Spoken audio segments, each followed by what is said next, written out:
Conor McGregor was in the news today. He was actually talking about Snoop Dogg. Conor is apparently a pothead. I actually didn't know that. And I got to tell you, I'd rather I didn't know that. I don't love the way these pot guys that used to hide out behind the barn and know what they were doing was when they come out giggling, but they wouldn't tell anybody. They'd only tell other drug guys. I don't really love how they're out in the open now and being celebrated. I mean, I got to tell you, they did a great job. They won. They changed the laws. I don't love it. I liked when they went and hid behind the barn and knew what they were doing. It was weird. And I didn't know that about Conor McGregor. I just didn't know.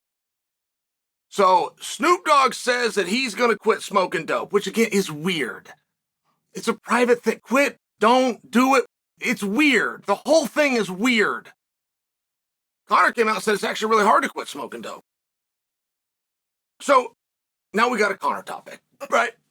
My only point, we got a Conor topic. And it is really tough when you have drug addicts. It's a really hard thing. And even if the drug addicts have got to convince the world that it's a medicine, either way, you do not take a drug that can harm you. You don't take a drug that could kill you. You don't take a drug that is illegal. You don't do that. And be a guy that wouldn't take a drug that could make you better. There's not a person out there, right? I mean, there's certain rules to things, and you guys want to disagree. Like, here, let me just give you one.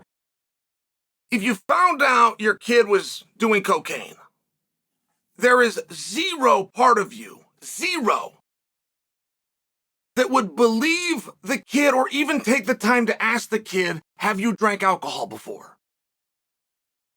You now have your answer, right? If a person is a father and has a child, you would never ask them because you would know full well, you wouldn't have to say, have you kissed somebody before? You would never ask them that. You would have your answer. But it is true that you could be a mother or father of a child and have never kissed somebody. That actually is true. It's true you could have done cocaine and never have had alcohol. It is true. But you would never ask. There's no reasonable person that's going to believe that. You would sound like a fool. I mean, I have to bring that up because we're in the wake of the Conor McGregor and the USADA business, of which I've defended Conor from the beginning. From the beginning, I've defended it. But if you're a dope smoker, of course you're going to take something that will help you. Of course you are. Somebody tells me that they own a gun. I don't ever need to ask them, do you have a knife? Right? It's one of those things. So, what did happen with Conor and USADA? Like, USADA was not good at breaking up. That was one of the great public mistakes possibly that I've seen. Big companies make mistakes all the time, but to do it so publicly and to have it be your choice, very weird thing to do. And in some ways, Conor came out of that looking a little bit victimized, which he was. You are still confronted with the other side of it, that it's very simple paperwork, and Conor didn't do it. So you're just left to ask yourself, why? And there could be an answer that's very simple. Conor, who has an ego like anybody else, letting USADA know, I'll do all of your rules, but you don't have a rule that says I have to be back for 6 months. So I'm going to do all of your rules, but you're not going to make rules up exclusively for me. Now, that would have to be tested. And I've seen media members cite the code within USADA where they get this 180-day business. That's accurate, but there's another code within USADA, and that's the one Conor's deferring to, where that doesn't have to be. That would have to be tested. We found out nobody wanted to test it. They were just going to do it USADA's way. That's what we found out. But I'm suggesting this because before you believe Conor didn't enter the pool because he was dirty, you don't have really strong evidence of that. He went into training camp. He came out to Nevada. He did the Ultimate Fighter in Nevada. They could have tested him anytime they wanted. They could have walked up and tested him. And if he would have refused it, they would have taken his license just like they did Vanderlei Silva's. As wildly and disgustingly unfair as that is they did to Vanderlei, they could have done the same to Conor. They had the right to test him. He did not have to be in the pool. That is a misunderstanding by you, and you got that from the media that doesn't understand the rule, much like when they listed the subsection that says 180 days for a returning fighter. They left out the other section that Conor's arguing to. It says it can be at discretion. So, I'm just wondering why, right? The guy that I defended, and I saw the pictures, and I see the problems. I don't have a problem with the truth, which is I didn't enter the pool because I wasn't sure I could pass it. What do you mean you couldn't pass it?